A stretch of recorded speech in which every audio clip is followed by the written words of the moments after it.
Mas Roy gimana kondisinya Mas? Bu, ada yang mau disampaikan mungkin Bu? Ya, kalau P21 kalau tersangka tidak ditahan dari awal, tidak perlu ada penangkapan atau penahanan lagi. Kan ini nanti berlaku bagi semua peristiwa yang P21. Keamanan Negara Ditreskrimum Polda Metro Jaya telah melakukan penangkapan terhadap 2 orang tersangka masing-masing berinisial RS dan TT. Sebagai penegasan, penangkapan ini bukanlah tindakan yang berdiri sendiri, melainkan kelanjutan dari proses penyidikan yang telah berjalan.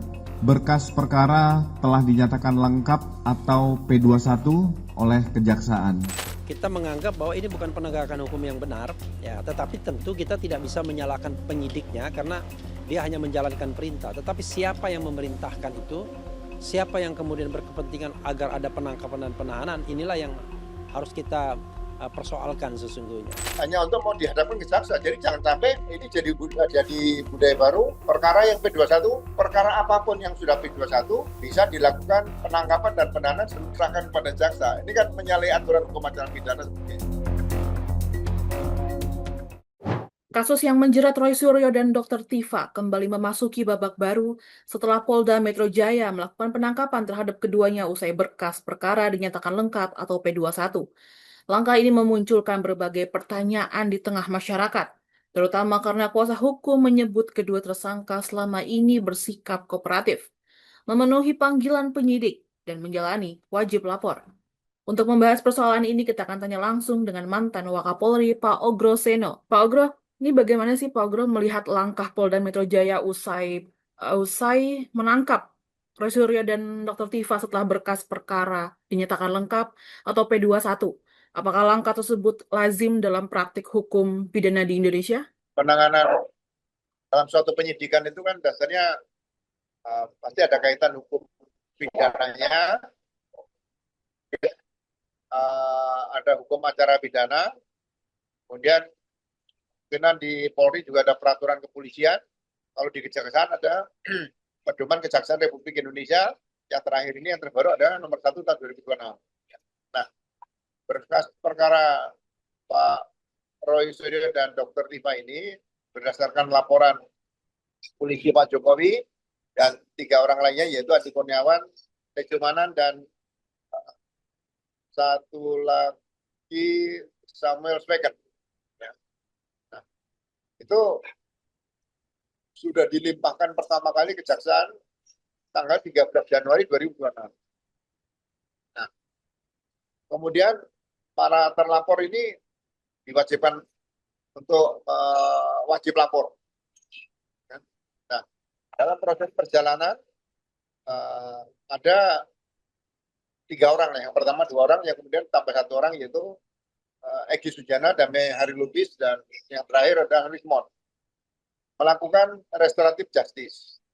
Nah, restoratif justice ini berarti ditindaklanjuti kemudian dengan surat tetapan penghentian surat perintah penghentian penyidikan atau SP3. Ya. Berarti seharusnya kasus ini sudah selesai. Sudah tidak bisa maju lagi. Karena apa? Sudah dihentikan penyidikannya. Tapi masih tetap berlanjut ya. Kita ikuti, ya kan? Apakah menggunakan hukum acara pidana lama atau hukum acara pidana baru dan peraturan kepolisian nomor 8 tahun 2021.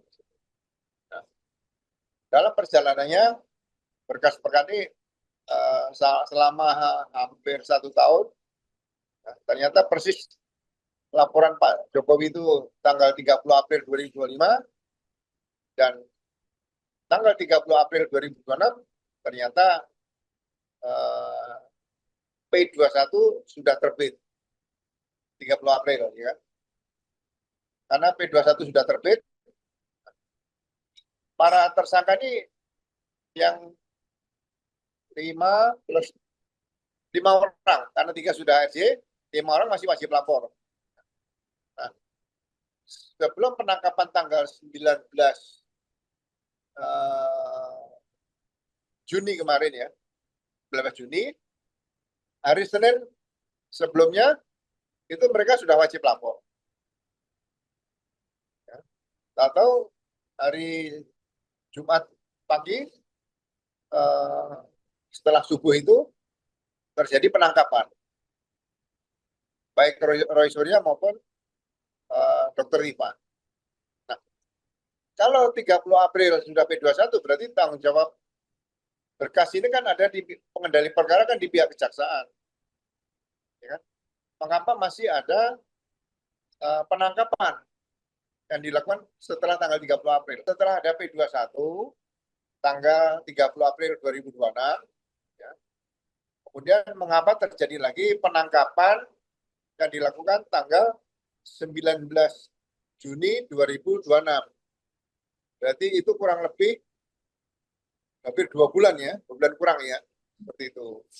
Nah, kalau menurut pedoman kejaksaan, sebetulnya kalau P21 lengkap, dinyatakan sudah lengkap oleh kejaksaan, maksimal 14 hari berkas perkara harus sudah dilimpahkan, bukan berkas perkara, perkaranya pelimpahan tahap kedua, yaitu tersangka dan barang bukti. Kemudian, dalam peristiwa penangkapan tersebut, yang kemudian dilanjutkan dengan penahanan, ya kan? Ini bukan penangkapan dan penahanan berkaitan dengan penyidikan perkara. Karena penyidikan perkaranya sudah selesai. Sejak P21, tanggal 30 April 2026, penyidikan sudah selesai. Nah, langkah penyidikan dengan upaya paksa yang diatur dalam pasal 89 Hukum Acara Pidana, penangkapan dan penahanan ini mengacunya kemana? Ternyata di situ dicantumkan mengacunya kepada surat P21 yang disampaikan oleh jaksa. Nah, surat penangkapan dan penahanan P21 yang diterima jaksa, kalau dari awal tersangka tidak ditahan, proses awal ya, kemudian juga tersangka diwajibkan lapor. Mengapa berapa Kamis? Kamis 4 hari sebelum hari Jumat penangkapan itu, saat wajib lapor tersangka diberitahu, ya kan? Ini mau ada pelimpahan tahap kedua hari Senin, ya kan? Senin depan, mohon datang ke Polda Metro akan sama-sama diserahkan ke jaksa. Nah itu masih tanda tanya. Ya kan? Nah, pada saat penangkapan tersebut, kan penangkapan juga harus, penangkapan kan harus ada landasan yuridisnya. Ya kan? Untuk landasan yuridis penahanan itu diatur dalam pasal 100, kalau nggak salah 100 angka 5. Ya, syarat-syarat penahanan itu adalah memiliki setidak-tidaknya minimal memiliki 2 alat bukti yang sah. Kemudian ada juga beberapa hal lainnya, 8 kalau salah, yang harus dipenuhi atau salah satu. Nah, penahanan ini kalau dikaitkan dengan P21 itu di hukum acara pidana tidak diatur. Itu nggak ada aturannya. Ya kan? Oke, ini Pak. nanti kalau Ya. Kalau dalam perspektif hukum pidana, apakah status P21 ini secara otomatis memperkuat alasan penyidik untuk melakukan penangkapan dalam sebuah kasus, Pak? enggak, kalau P21 kalau tersangka tidak ditahan dari awal, tidak perlu ada penangkapan atau penahanan lagi. Ya kan? Kan ini nanti berlaku bagi semua peristiwa yang P21. Kalau dalam peristiwa pidana yang ancamannya di bawah 5 tahun, kemudian juga P21, apakah akan ditangkap dan ditahan? Jadi tidak ada alasan mendasar bahwa kalau sudah terbit P21, itu boleh dilakukan penangkapan dan penahanan. Karena itu sangat bertentangan dengan pasal 100 angka 5 Hukum Acara Pidana Undang-Undang Nomor 20 tahun 2025 seperti itu. Oke. Kalau kemarin kan kuasa hukum Roy Suryo dan Dr. Tifa ini kan bilang kalau selama ini itu kooperatif ya. Ya. Memenuhi panggilan penyidik dan menjalani Ya. wajib lapor.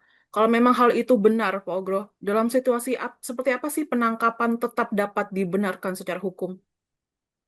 Penangkapan itu dilakukan pada saat awal-awal penyidikan. Jadi setelah ada laporan polisi, kemudian diterbitkan eh, surat perintah, surat pemberitahuan dimulai penyidikan, kemudian terbit surat perintah penyidikan di sini. Nah, itu mulai ada misalnya seseorang yang dicari, dipanggil secara sah 2 kali, tidak hadir. Nah, itu bisa ditangkap. Kemudian dia mungkin akan eh, apa? eh, pokoknya melarikan diri seperti itu, dicari susah harus ditangkap. Nah, tapi kalau sekarang itu tidak tidak pernah ditangkap dan sudah wajib lapor, kan nggak perlu dipenangkapan lagi seperti itu. Jadi ini yang bagi saya agak menimbulkan pertanyaan, kenapa ada penangkapan tanggal 19 Juni dan dilanjutkan penahanan seperti itu? Oke. Kalau untuk terkait permintaan penangguhan penahanan dari pihak Roy Suryo dan Dr. Tiffany, sebenarnya tadi kan sudah sempat dibahas ya, syarat utama yang harus dipenuhi agar permohonan penangguhan penahanan dapat dikabulkan oleh penyidik atau penegak hukum itu apa aja sih Pak syaratnya?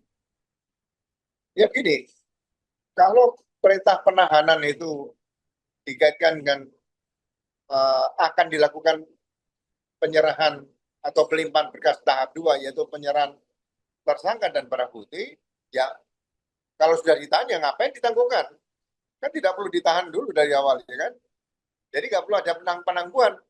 Jadi begitu akan dihadapkan, misalnya hari Senin ya, jam 10. Nah, itu statusnya bukan sebagai tahanan lagi, karena sudah yang bersangkutan ada dan diserahkan pada jaksa. Jadi ya timbul pertanyaan lagi, kenapa kok masih ditahan? Karena ditahan itu dasarnya adalah P21 untuk diserahkan. Jadi pada saat diserahkan pada jaksa, statusnya tidak dalam kondisi ditahan oleh penyidik seperti itu. Kecuali dari awal penyidikan itu sudah ditahan ya 20 hari, 40 hari, kemudian ditambah lagi 20 hari dari jaksa atau 30 hari dari 30 hari dari pengadilan 2 kali, 60 hari perkara berat yang diatur dalam lampiran berapa itu kawan itu.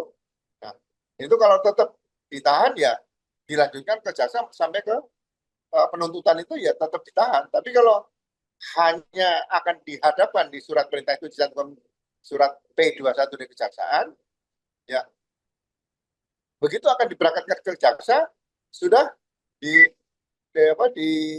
surat perintah pengeluaran tahanan sudah selesai, karena cukup hanya untuk mau dihadapkan ke jaksa. Jadi jangan sampai ini jadi budaya baru, perkara yang P21, perkara apapun yang sudah P21 bisa dilakukan penangkapan dan penahanan sebelum diserahkan kepada jaksa. Ini kan menyalahi aturan hukum acara pidana seperti itu.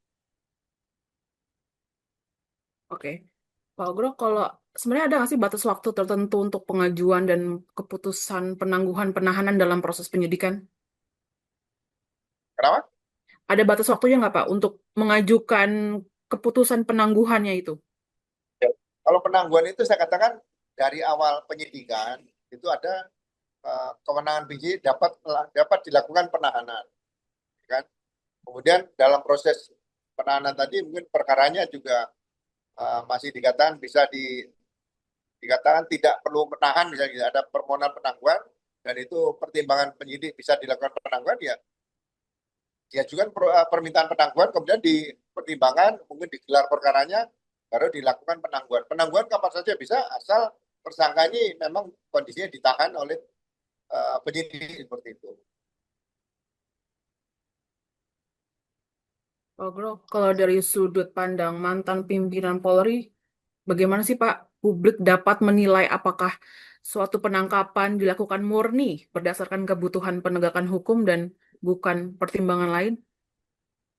Makanya proses dari awal mulai ada peristiwa terjadi sampai berkas dilimpahkan kepada jaksa. Begitu berkas lengkap dilimpahkan kepada jaksa, itu kan ada petunjuk-petunjuk hasil penelitian jaksa P18, P19, ya kan? Jadi semua langkah-langkah penyidik pada saat berkas sudah mulai dilimpahkan tahap pertama, itu adalah setelah diteliti jaksa, berarti ada petunjuk jaksa. Jadi tidak bisa lagi penyidik melakukan tindakan-tindakan sendiri di luar petunjuk jaksa seperti itu, karena berkasnya sudah berpindah sementara kepada pengendali perkara di kejaksaan seperti itu. Oke. Pak, kemarin kan juga sempat muncul nih kritik bahwa proses penangkapan Dr. Tifa tuh terkesan berlebihan hingga disebut sebagai penanganan terhadap pelaku terorisme gitu. Dari perspektif Pak Ogro nih, gimana ngelihat kritikan tersebut? Ya, yang pertama kan kedua tersangka kan kooperatif, ya kan? Apakah tidak bisa diberikan surat pemberitahuan saja bahwa sudah ada P21 dan akan dihadapkan penyerahan tahap 2 hari Senin, misalnya gitu, tanggal 22 Juni 2026 seperti jam 10 di Kejaksaan Negeri Jakarta Selatan, ya kan? Tapi kalau dilakukan tiba-tiba ada penangkapan pagi hari dan kebetulan Pak Roy Suryo juga habis pulang dari luar kota, terlibat juga akan melaksanakan ujian disertasi dia ya di UI ya. Jadi ada sesuatu kepentingan apa kok harus dipaksakan dengan penangkapan dan penahanan seperti itu. Jadi menurut saya tidak ada faktor kesegeraan atau ketergesa-gesaan harus melakukan penangkapan penahanan, karena itu saya katakan tadi yang bersangkutan selalu wajib lapor, ya kan? Atau diberikan surat panggilan misalnya 2 kali, ya kan, nggak datang berturut-turut secara sah. Nah, itu bisa dilakukan penangkapan misalnya seperti itu. Sebenarnya sudah diberitahu karena berkas sudah dinyatakan P21 terus dipanggil nggak hadir. Panggilan kedua tidak hadir tanpa yang sah, nggak bisa dilakukan penangkapan atau penahanan. Tapi kalau kooperatif datang ya buat apa ada penangkapan dan penahanan seperti itu. Oke. Pak Ogro, kan kalau melihat kasus yang melibatkan tokoh publik dan isu yang sensitif nih, apa sih Pak yang seharusnya dilakukan kepolisian agar tidak menimbulkan persepsi kriminalisasi atau tebang pilih di tengah masyarakat? Ya prosedur sesuai hukum acara pidana saja dipakai ditepati seperti itu. Jadi kalau ada laporan polisi, misalnya laporan pencemaran nama baik, ya, terus ada fitnah, maka pencemaran nama baik dan fitnah ini bisa dijadikan satu berkas perkara kan nggak bisa. Kalau fitnah itu orang memfitnah seseorang tanpa bukti awal, dia nggak punya bukti apa-apa, dia fitnah seseorang itu kena fitnah. Kalau pasal KUHP itu 311. Tapi kalau pencemaran nama baik, nah, dia merasa saya punya bukti nih, terus menyebut seseorang itu. Tapi setelah dicek, ya ini belum tentu pencemaran nama baik ini benar atau tidak. Nanti baru pembuktian. Tapi kalau bisa menunjukkan ini Pak datanya ada, ya, itu pasal pencemaran nama baik juga tidak terbukti. Jadi menurut saya tidak bisa digabung antara pencemaran nama baik dan fitnah seperti itu, nggak bisa. Jadi benar-benar sebenarnya kejelian penyelidik atau peneliti atau penyidik yang menerima laporan pertama itu harus ditanyakan secara jelas seperti dokter menanyakan tentang kondisi pasien yang datang ke dokter dinyatakan sakit dengan gejala apapun, dokter kemudian nanya didiagnosa, oh ini sakitnya sakit batuk, ini sakit perut dan sebagainya. Seperti itu seharusnya.